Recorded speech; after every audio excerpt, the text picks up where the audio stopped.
le 4 décembre, nous avons rendez-vous à Washington pour, autour du président Donald Trump, signer cet accord de paix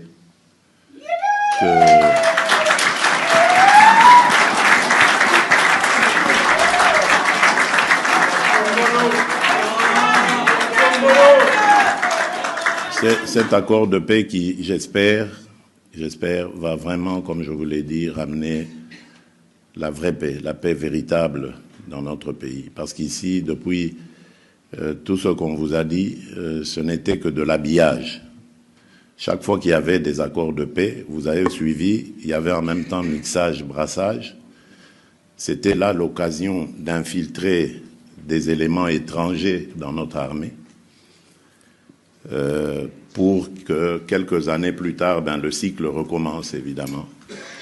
Voilà pourquoi, durant tous ces accords qu'il y a eu, enfin toutes ces discussions, parce qu'il n'y a pas encore vraiment d'accord, toutes ces discussions que nous avons eues à Washington ou à Doha, pour nous, la ligne rouge, c'était d'accéder à la demande de ces belligérants-là d'accepter toute idée de mixage et de brassage. C'est exclu. Ça n'existera plus dans ces accords-là.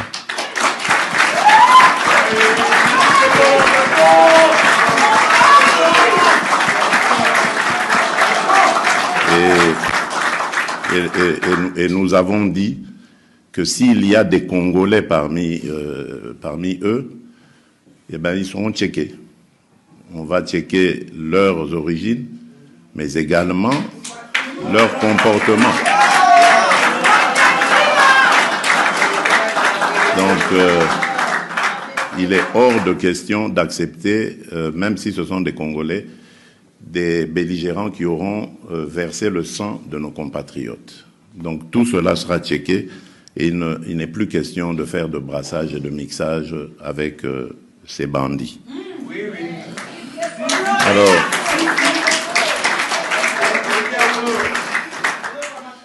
Kagame est coincé par son propre piège. Madame, Messieurs, bonjour et bienvenue dans votre chaîne Expression 26 Télévision avec votre humble serviteur, tonton Armand Mumbile Mukumwalelo na Nesengo Mingi.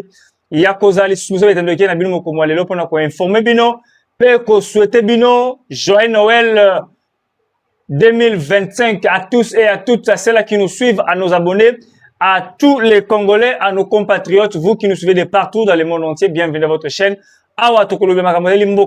Ici, nous allons parler que de la République démocratique du Congo, le sujet qui colonise l'actualité de notre pays. Alors, chers compatriotes, chers Congolais, vous n'allez pas subir que l'actualité. Vous allez maintenant participer et à décortiquer l'actualité ensemble avec votre humble serviteur, tonton Armand Mumbilaï, des retours sur scène. Nous allons développer, nous allons parler de l'actualité politique. Ça fait longtemps que nous n'en avons pas parlé. Alors, nous sommes des retours sur le terrain. Nous allons parler concernant l'actualité Yambo Cannabis. Vous savez, chaque fois que non, tant que tolobelaka a information, to be actualité Yambo Cannabis, tolobelaka yango mingi na ba image, na ba vidéo, to senga ba vidéo, senga ba image, pour que combler émission Yambo Komalelo Kagame coincé par son propre piège. Oh, yachela ki fachi, lelo yemo ali coincé na États-Unis bandeko balandi.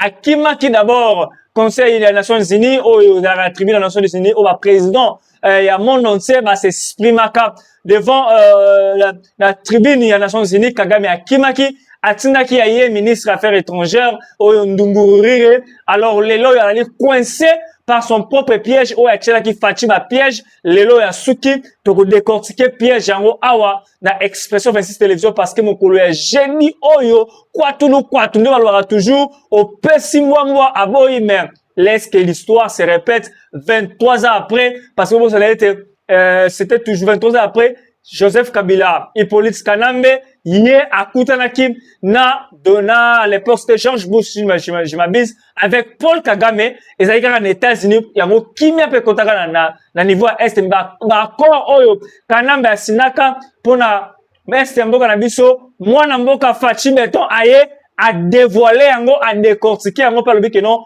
pas question Congo la biso li ayali ko brander yango te, Congo la biso ba ko teka yango te, Congo oyo ezali mboka obe ya biso, il faudrait banenini, il y a ko défendre Yango, à chaque moment et à chaque instant, voilà pourquoi Lelo Biso Expression 26 Télévision, Toye, qu'on décortique information, oh, il y a face à face, Donald Trump, les Mouchopi d'Afrique, Paul Kagame, ils seront face à face avec Donald Trump pour leur signer un accord de paix et inclusif. Boni Boni Yokima Kaba M23, fini pour Nanga, fini pour Bissimwa, fini pour Makenga et Wilingoma et les autres. C'est fini pour vous. Prévenez Lelo et les futurs Rwandais. Na Kombo ya Willy Manzi Garambe. Oyazali Rwandais de père et de mère. Nanga Noma et le vice-gouverneur. Na Nord Kivu. Rwandais de père et de mère. Tout Rwandais. Lelo Bakanga qui est na Canada. Azali ko détenir passeport canadien. Or que Kuna na Canada a déclaré le réfugié Tutsi Rwandais. On a dit qu'on persécuté par Yakagame, Akimi Dikatira Kagame, a gagné qu'on s'est retrouvé Kuna na Canada, le exilé politique à Rwanda. Mais par miracle, ce type ici, Willy Manzimba Garambe, a comme Congolais peut être nommé gouverneur, vice-gouverneur, et pas Corbeil Nanga. Lelo Akangie, information vraie et vérifiée, c'était quoi l'information? N'a expliqué parce que je vais pas redouter n'ango, mais dans 8 ans, il y a se renseigner, vous savez que non, Expo 26 Télévision, tu allez abonner partout dans le monde entier, dans le Canada, dans les États-Unis, de partout dans le Brésil, dans le Pespino, monte de partout, tout est dans le texte, oyo batindela ki biso oyo expliquer biso ndenge nini bakanga ki Willy Manzi bakanga Manzi Garambe azuna ba kwa comment besoin azuana abakisi yango bakisa mais tout expliquer bien ndenge nini bakangela ki histoire ngo ezali ndenge nini Willy Manzi Garambe yo Congo Manzi Garambe. Au cadre M23, vice-gouverneur du Nord qui vous vient d'être arrêté par la gardinerie royale canadienne à l'aéroport de Montréal. Côté Bakanga qui est en Guanam. Bakanga à Montréal, à l'aéroport à Montréal, détenteur d'un passeport canadien, accompagné de deux commandeurs, Willy Manzi, selon certaines sources diplomatiques, conduit à une délégation qui doit se rendre aux États-Unis via Canada en prévision de la rencontre Félix Tshisekedi et Paul Kagame à la Maison-Blanche pour la signature d'un accord de paix. Il a été dénoncé par un Canadien d'origine congolaise avec qui ils ont partagé le même vol depuis Bruxelles. Les Canadiens ont interdit ses citoyens d'être membres de mouvements terroristes. Voilà. Bravo. Bravo. Na yo Congolais aujourd'hui conscience il y a qu'on reconnaître c'est tout Rwandais de Willy Manzi Garambe. Un Rwandais terroriste qui a assassiné les Congolais, il a tué les Congolais à l'est de la RDC, et puis Azaki a conduit à des commandos rebelles rwandais, des terroristes, qui par via Canada, pour que, côte à l'Anzela, États-Unis, en prévision, recoute à la rencontre au chef de l'État, à recoute à la Kagame et les Mouchopi d'Afrique, Hitler d'Afrique, il est en train d'assassiner les Congolais, Rwanda is killing à l'est de la RDC, et ce type Willy Garambe a yena ba commando na yeba kene ko s'infiltrer ba contre la carte rencontre ba créer des ordres la carte rencontre pour la signature de paix yamboka na biso talanga mateki te zu Willy Ngoma talanga mateki te su mona o ya mbwa to bengi na kombo ya Corbeil Nanga mona mbwa mateki te su bango bandeko.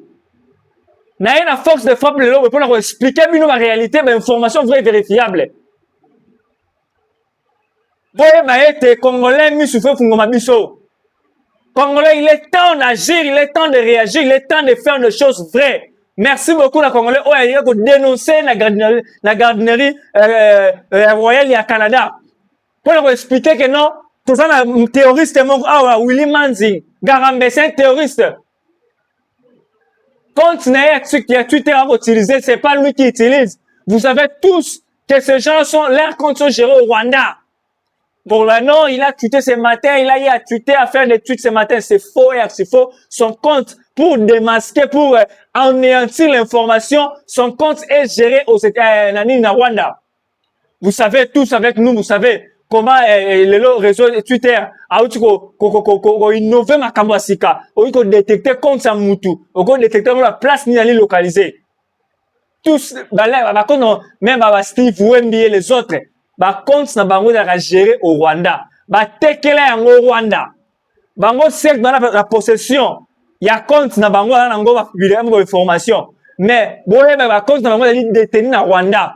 À chaque fois qu'il y a une information rwandaise, la possibilité de publier ma compte pour compte à pispose et pas un peuple congolais. Il y en a qui ont congolais, ils ont dit que la chaîne Iwana ou ça la information au détriment de Mboka Nabiso. Suivez-nous, restez branchés, fidèles à nos chaînes. Et c'est là pour vous informer. Tonton Arma est là pour vous informer à chaque jour, à chaque instant. Suivez les parlementaires de vous quand on fait des lives. Suivez les parlementaires de vous, les informations vraies et vérifiables. Bon, arrêtez, non, on faut faire des cadioches et nous. Non, c'est faux. Moi, quand je viens ici devant vous, je sais que non, vous êtes tellement intelligent, vous êtes tellement sage et intelligent que je ne peux jamais en aucun cas, en aucun jour, vous mentir ou en aucun jour, il y a cette nouvelle information, il y a cadioche, formule. Non. Je suis journaliste, je vais faire mon travail de vous informer avant toujours. Focus Nation, Kengi dit là. Focus Nation, Kengidi là. Congolais là, un Kengidi là. Congolais fou la misu. Les lois Willy Mazieyo. Bakangi na Canada. Mais quand tu n'es pas dans Rwanda, Rwanda on publier des informations ici, à zone normale. C'est faux. Ce Bakangi était, na mettre à défi, à publier photo na Canada. À publier photo na Canada, soit il y a va refouler, à republier photo na Goma. Bokanga vidéo que parti au publier vidéo qu'elle a comme la Goma. C'est-à-dire même va refouler, il sera chassé, retourner dans la vie à terrorisme parce que Makamboula j'ai dit oh c'est fini parce que j'ai dit oh Makamboula surtout et si Corneille nanga na rêve na za nango ya comme ça dans la situation to le yango ya comme ça mboka République démocratique du Congo et comme état fédéral ba rêve na comme président mboka a on tourner émission kili on ça comme ça au ça 100 000 émissions. Mais c'est toi, tu seras arrêté, placé sous haute surveillance à Andolo. Oh, c'est ce que moi, mon gars, Bokolia Vungule, Corneille, Nang. Bokolia Vungule à Andolo. Au moins, si j'ai dit, oh, na tongo, tout ça live, na tongo, na exposition 26 télévision. En direct des États-Unis, la correspondant des États-Unis. Va retrouver l'image en exclusivité. Signature d'accord de paix. Tout ça, là, jeudi. La pessimino rendez-vous, c'est jeudi. Vous ne pouvez pas nous faire des choses, oyo, toyeboye, oh, nanga, oko sambwa. Moi, je vais vous Willy Mazi. Ce qui va refouler était, à vous a transféré la prison canadienne. A publié vidéo na photo ya Canada ya sika actuel. La santé na ya mbongo minéral lié mikolo. A publié au talaye. A publié au talaye. A publié au talaye. A republié en côté. Pourquoi a publié en côté? A republié en côté parce que Azali, il est aux arrêts. Bakangiye. Merci beaucoup d'avoir s'abonner. D'avoir partager vidéo oyo. Bazali ko tia moko to na bango ko manabiso ko benga biso. Merci beaucoup na bino parce que vous allez malamu mingi. Lini eko le kana Sud Kivu. Dossier à chef de l'État Fatou Béton. Na Kagame ali dernier sujet au faut décortiquer ba piège. Tu expliquer bino ba piège, tu expliquer bino makambu oyo Kagame alingaki a imposé na Congo pour signer accord. Trump a élu niet. Tu viens, on négocie sur place, tu signes parce que déjà les travaux ont été faits en amont entre les deux ministères des Affaires étrangères, congolais et rwandais. Bah kutanaki, bah signer accord. Il y a palliatif, il y a l'école maintenant, tout ça, accord exclusif et global, bah, vous signez accord de paix, tout le bélango, tout ya.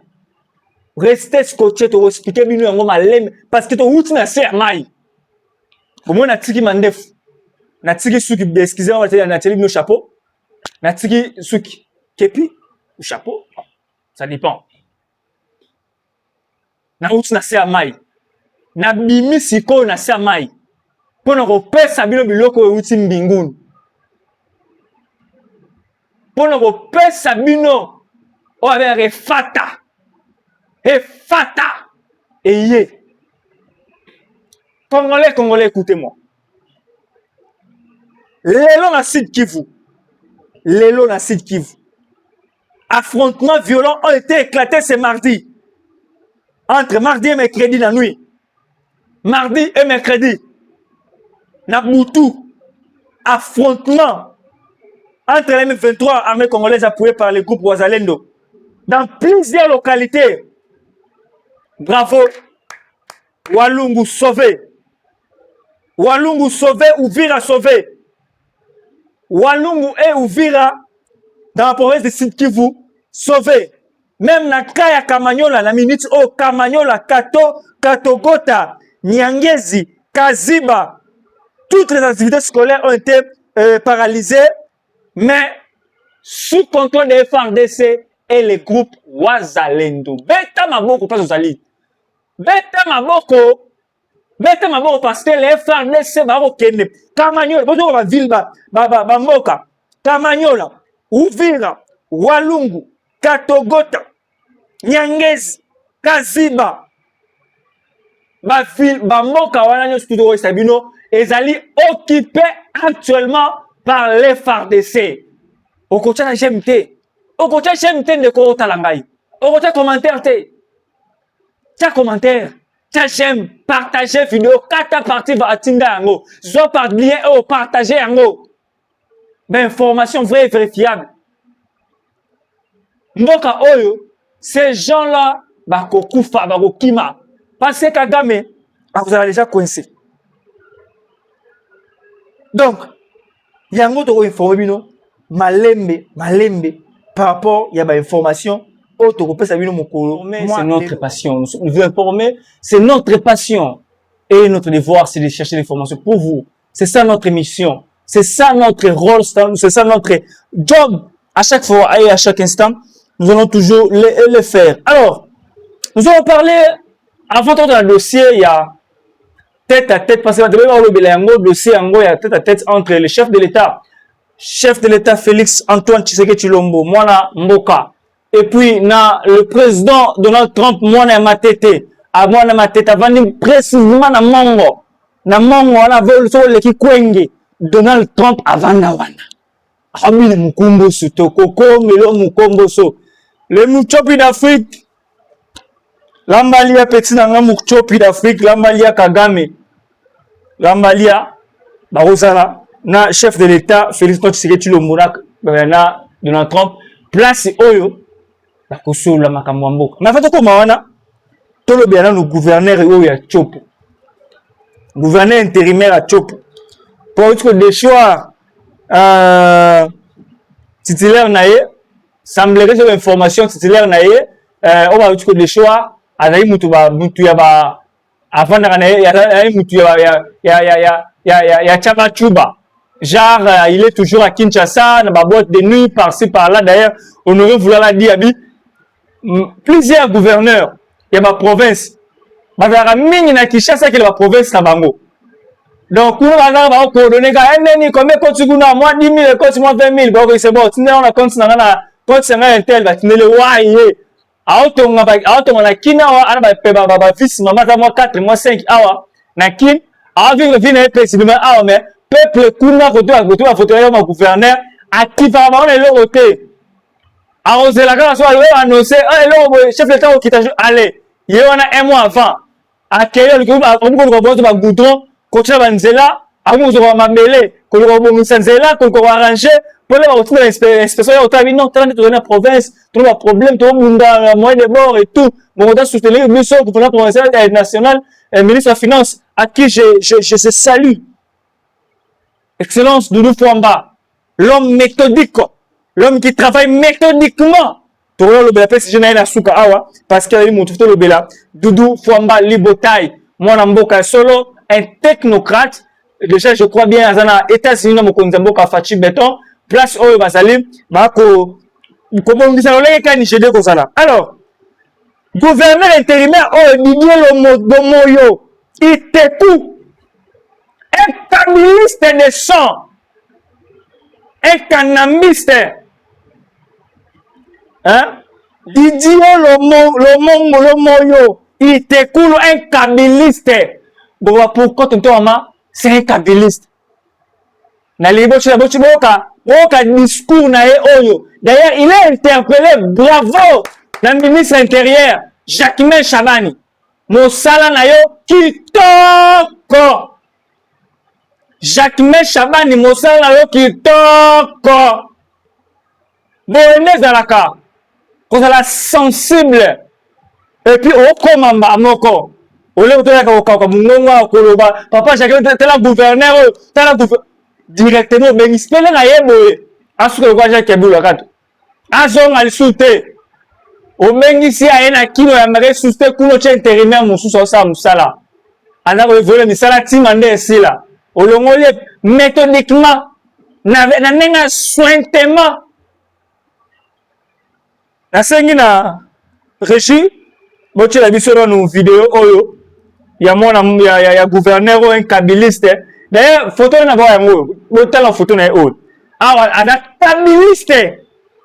Dans internet, vous mettez Didier Lomoyo et Iteku. C'est un kabiliste pépernien. Un canamiste. Bon, il y a un comprend pouvoir ôter. Bato ba ko bunda pona bino boko tia on la poste té. Ba canamiste, ba pépernien, ba comme quoi pour s'encaparer na pouvoir. C'est une vidéo na.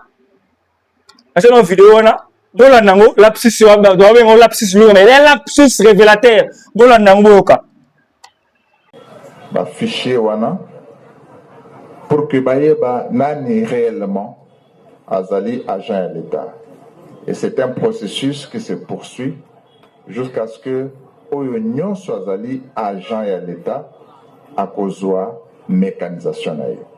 Ça se poursuit parce que Joseph Kabila plutôt parce que mokonzi ekolo na biso oya sika Félix Antoine Tshisekedi Chilombo mokonzi ekolo na biso alingi agent nyonso ya l'État. Je crois que la vidéo wana mokonzi na biso il parlait en fait je vais vous expliquer la vidéo en question. Il parle avec NI. Nous ne sommes pas payés, nous sommes des agents de l'État, nous travaillons depuis autant d'années, nous sommes matin, gouverneur, dossier, ancien gouverneur, mais oh non, mon conseil biso, Joseph Kabila Kabange, non, a changé Malamoko. Bon, on a biso. Oh moko, mon conseil ya sika, mon conseil mboka ya sika. Deuxième mandat, on mokonzi ya sika. Moto ya sika na eliot. Yonde mokonzi ya sika na chopo. Oza intérimaire, okoti même pas 2 mois. Yonde mokonzi ya sika. Félix Antoine Tshisekedi Tshilombo mokonzi ya sika na moko. Deuxième mandat. Toke deuxième année yango toke na suka. Pour contre 2023, avant 2024, 2025 aussi 2 ans. Plus 5 ans l'équipe, 7 ans, na pouvoir, au meilleur mokonzi ya sika. Tout le monde comprendre ce qu'a côté la pouvoir. Il y a, et comme la biso, entre janvier ou février, année à sika. Tu auras la difficulté comme à date, au moins, au commis, les 5 janvier, au moins, commis 2025. Et comme la biso, parce que c'est l'année à sika. Au gros, nous sommes en 2025, déjà 2026. Ça arrive sur l'année à sika. Mais là, comme tu as mis mars, fin février, tu as mis la février, mars, avril, mai, juin. On va regarder 2025, on va regarder 2024. Non, c'est de l'abondance du cœur que la bouche parle. C'est un lapsus révélateur. Nous sommes infiltrés jusqu'aux institutions. C'est un kabiliste de ce type. On va continuer à intérimaire. Papa Jacquemain Chabani, nengo bengisi na Kinshasa awa azonga te bokanga ye. Faut décortiquer nganga lo banini. C'est un kabiliste Kabila zakati na ena nzoto. Donc, azala sima Félix, c'est que tu le mourras par, pour le pouvoir, bon, bah, tchenga, pour le pouvoir, yanga zawana. C'est canambiste,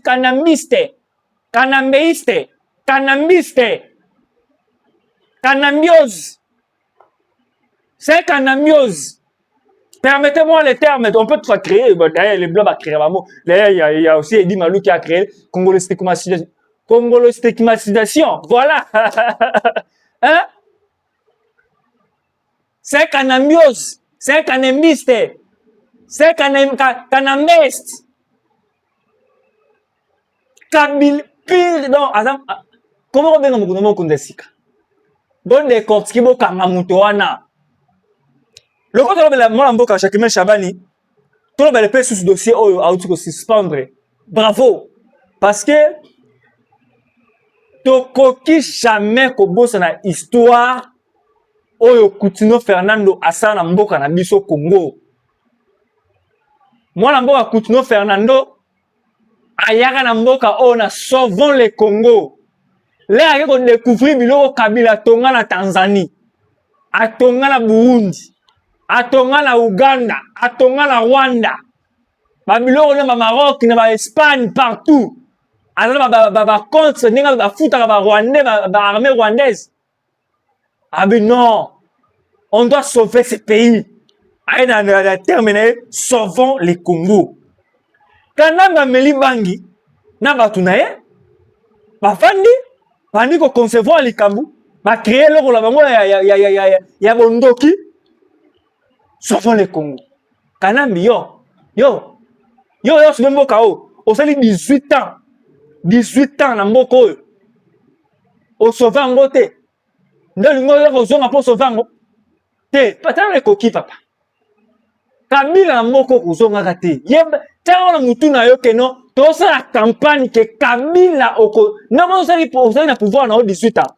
Yo na batu na yo. Boko zonga ka na mboka ote. Tu préférais tu sais que tu l'ombo à continuer mandat ou à continuer mission à s'il c'est un mot. Mais yo kanambe na batu na boko zonga ka na mboka ote ko la pouvoir jamais. Même si dialogue est salami. Baleo balito limbisa bo limbisa. Ozoli balimbisi, ozongi okela kingaka toke ko vanda. Sous surveillance. Na pouvoir okozonga ka lisute, c'est fini pour toi. Comment mettre yo? Na batuna yo. Donc moka o nous amoye. Ce qui Félix Lelo, nous avons décidé que non te au sali 10 ans na 15 ans le mandat le coquille, longwa. Faut que vous la tisse Kabila. Et si maté, attends Armand Mbile na comme président beaucoup. Mais yo kanambo comme raté jamais. C'est fini pour toi. Tu as fait ton temps, tu as fait tes 18 ans, c'est fini, tu pars. Au tigalisme nyongo mele, au tigalisme ba corps et ça ni mutu na makolo, au signa na kanamna na Kagame. Lelo au moins Félix à cause de pouvoir. Alors il va faire avancer Moka, mais à la ligne par les accords diaboliques que tu as fait, toi et ta famille, pour détruire notre jeunesse, pour nous détruire, pour nous sacrifier. Et tu viens, tu dis non, je vais sauver le Congo. Wana oblaga qui ne va gêner wana contre pouvoir dans la 2001 wana, la mission va arma aux zaranante. Les loyaux, c'est fini papa. Wana tenté na moko. Ozana au monde wana atoji ba million to ko lia ngomongo yiba mboko ya kala ni mboko. O tembo ba Congo la ko lia mbongo wana. O to mobiliser pesa mbongo na ko lia. Arma to la campagne pour la meeting, pesa mbongo na ko lia. Je vais manger ça. C'est notre pognon, notre argent. C'est à nous. Na ko lia ngo. Mais je ferai rien pour toi. To lia mbongo wana. Ya mbongo. Mais on ne fera rien. Et puis toi, tu vas rien faire dans ce pays. Au Kozonga, on a pouvoir te Kabila. Oublie ça. Tu dois oublier. Et puis la clan na yoyeba kenzanga va dévoiler, n'a pas dévoiler, il te coupe. Na chopo. N'a il te coupe tout dévoiler, n'enzanga va dévoiler. Moko la bino penza va. Alors ça se trouve que non, candidat Ali Kanda Kanambi. Kanda azali kanemiste. Ali kanambios. Ali kanameiste. Kanambiste. Kanameiste. Kanambios. Toko yemba ba candidat wana. Peut toko sala en sorte que même matenge israélien wana a échoué lamentablement. Nous allons tout faire. Ce pays sera dirigé par un Congolais. Point barre. C'est fini les étrangers dans notre pays, c'est fini. Jeunesse Oali, jeunesse Ali éveillée. Totelemi Simoka Oyo. Nous allons tout faire pour que les choses changent dans notre pays. Voilà pourquoi il te coupe. Bon, on a dit le discours n'a sali. Un péperdien, un canambéiste. Bon, il faut que tu sacré lenga loinge lenga vuluba. A compétence nous sommes comme kondi. On a perdu à passer poste on a été pour avoir un niveau de compétence naïe. Yango na IDPS na chopo azate. IDPS chopo mutarate. Hein? Ba chisekeniste na chopo boate. Oh koko tawanate parce il te coupe. Oh Mboko. C'est quoi ça? Hein? Alors, tout ça va évoluer petit à petit. Toye bandengane yako évoluer na information oyo toko pesa bino na mboka na biso oyo par rapport ya makambo na biso. Ngene boko no son oyo ya Fachi Béton. Boyo kama ensemble yoka. Il n'est plus question de faire de brassage et de mixage avec ces bandits. Est-ce que boyo kamo yoka. Il n'est plus question de faire de brassage et de mixage avec ces bandits. Merci. Mokonza moka mengi bango banani, ils ont mis ça dans commentaire. Ba bandi. C'est bandi. Nana bakisi ba mboa. Bana ba mboa. Signature au Salamana, États-Unis. Pas de brassage ni de mixage ya armée. D'ailleurs, moi son code en poinga. Aloba kayango. Pe asala ki initiation à loi moko na parlement. Que dès que komi rebelle, ozui olati sokoto na yo na nzoto. Ce qui guerre ici, tu seras aux arrêts. Tu seras jugé conformément à la loi et tu vas aller en prison. Bah, rebelle M23, parce que majoritairement sont des soldats rwandais, ils vont rentrer chez eux. Alors, les rebelles rotika loko ba fait guirade. On va tika liwana. Bango aux arrêts. Ba étudier ba kana bango un par un. Tozu bango to mité bango na kwangu. To mité bango na Masimanimba. Ata la Luoz. Na Zamba. Bandi ko étudier bango moko sima moninga. Oyo ba okende prison ke prison. Oyo okende na vie civile, la vie civile mais orienté surveillé. Parce que c'est fini pour vous.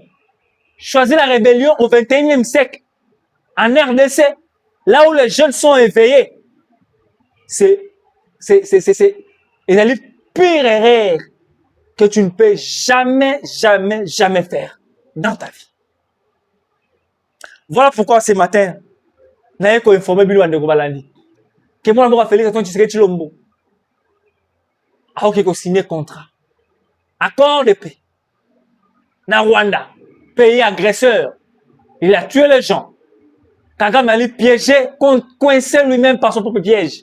Ayaki déjà m'a brassage, mixage, c'est les Congolais, c'est affaire congolo, nous ne sommes pas là. Mais quand tu n'es pas là, pourquoi tu es allé au signer accord? Ouangana Kikiba, Ouangana M23. Ouangana Noté, Bangoté. Toi, tu n'as rien à voir avec eux. Mais qu'est-ce que ça, ni la Fachi?